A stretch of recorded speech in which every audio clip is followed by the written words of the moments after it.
that you can win in Nigeria. And I tell you, that's an uphill task. But the first thing you must believe. And you see, I think the coach also, Shuna is going to get the best from whoever he invites. You know, it's not enough to just bring 20 players. You have to look at your plan, look at how to get, if I invite, say for instance, I invite Odion Igalo, how am I going to make Odion Igalo score? If I'm going to play a formation that does not suit Odion Igalo, then I don't need to invite him. If you know, you need to look at the various combinations and all of those things, then you can streamline it. He talked about some players playing on the domestic scene. The ones that you know are going to be involved, how do you condition them? And I'll still go back to mentality, having the right belief. It's possible. A lot of people have already brought their calculators out and they're saying, look, people are already assuming that we'll lose. That some people are already saying, people in high places, I don't want to mention it, but a lot of people are already, well, that's slot that is left for the person, for the best team. Losers. A lot of people are already thinking let's that. Go for it. And I don't think we're in that situation. I think we're in a situation where we can control the group. With belief, just first and foremost, believe you can win. Fear is a luxury you can't afford. So if you believe that you can win, then the personnel. If you believe that you can't win, you've lost already. Even before the game is played. Then we shouldn't hear about situations where a workman begins to complain about his tools. You know the situation already. So just don't complain. No money, no training. Nobody wants to hear that. Give the coach everything he needs.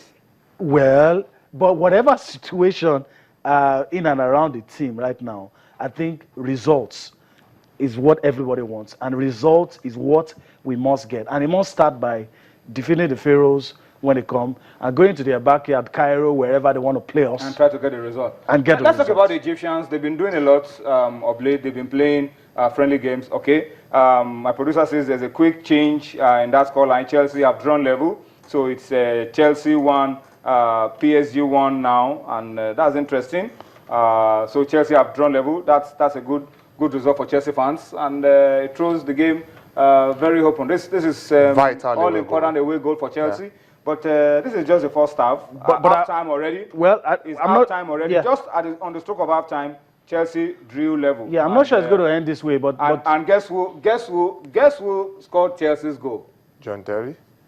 Of course, he's injured. It's always difficult because they have players. You guys just guess who scored Chelsea's goal. Of course, it's not Mikel. Hans Costa. Oh, this guy is an unbeliever. Who could it be? With Chelsea's equalizer. Unbelievable.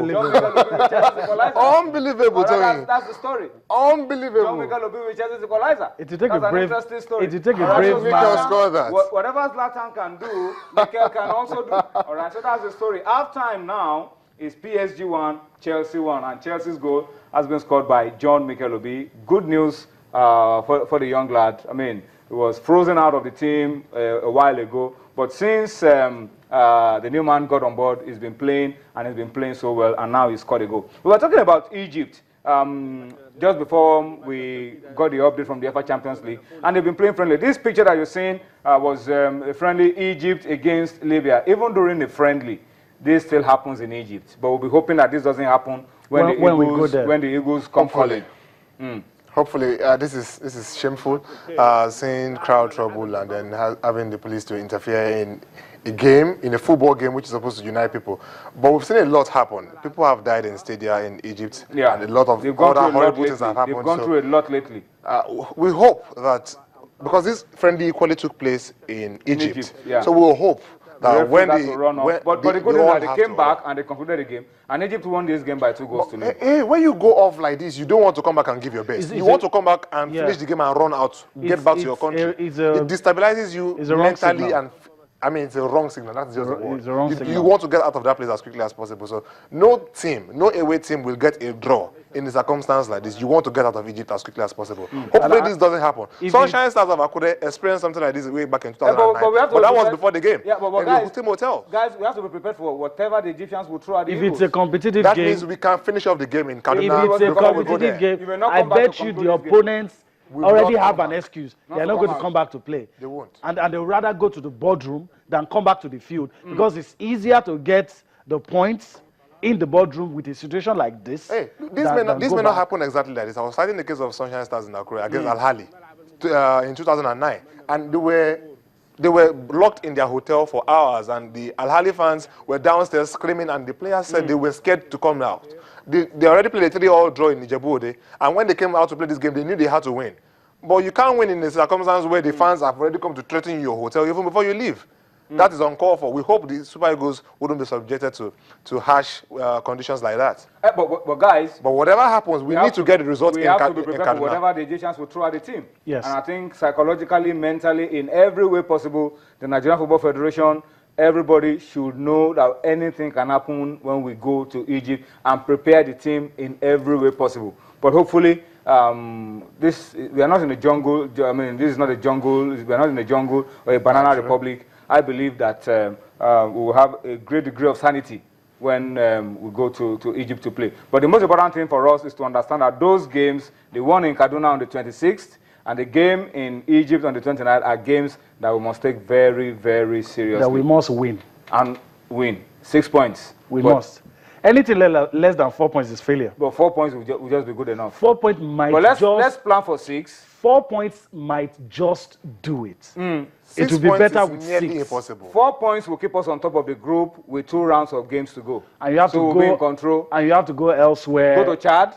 Get that and then result. come home to Tanzania. Do better than what they did when they just visited. Get a win in Chad and then come back to finish. But that's still a long way off. Let's take it one game at a time. Take Egypt out in Kaduna on the 26th, and then take them out on the 29th, and then see how far we're able to go from there. Do a Ghana. Trash them 6-1 at home. Yeah, but you can't afford to lose. And then go there and get a draw. It's not a two... Yeah, I understand that. It's not a two-legged affair. It's a points issue. If we have a commanding win here, somehow we have instilled a mental block in them. No matter how commanding our win is here, we need to still get there and get at least a point. Yeah, true. To stay on top of the group.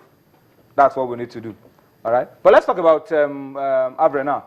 Guys, this guy is fast becoming the journeyman of Africa.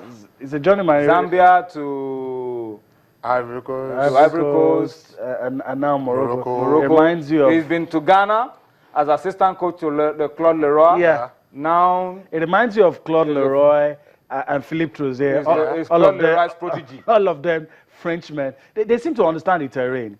And I don't understand why they don't do well with club sides. They tend to do well. This guy, he does well in Africa, wins the Nations Cup, goes to France. And runs away. And gets fired and he comes back. And that's always the argument against not having an indigenous coach. He does it, uses finished materials, gets the result, and goes away. But you can't argue with the fact that he knows the terrain. He understands African football. He's full of energy, full of life, and seems to always know how to get his players to understand his philosophy. Doesn't that equally say something about our football in Africa? Why do they come here, flourish, and then go to Europe and fail? A lot of factors can come into that. A lot of factors. How? We've seen top How coaches, do we explain it? We've seen top coaches who have succeeded in Europe. They've come to Africa. They failed. Success. Top is debatable. Is relative here. Roger Lamé. You will not be regarded as a top coach in Europe. Christos Stoichkov.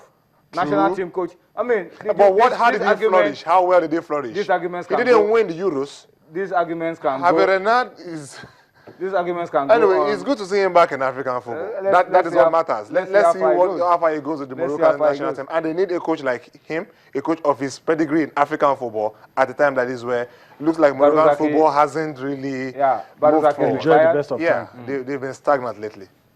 All right, so I think that is it for our discussions around Avre now, and of course around the Super Eagles of Nigeria. We will be going on a quick break now. During the break, we'll be taking you to Ogun State. The Ogun State Commissioner for Youth and Sports, Mr. Afolabi Afoakwe, has been speaking about the plan of the Ogun State government to make sure that Gateway FC is the darling club of Ogun State.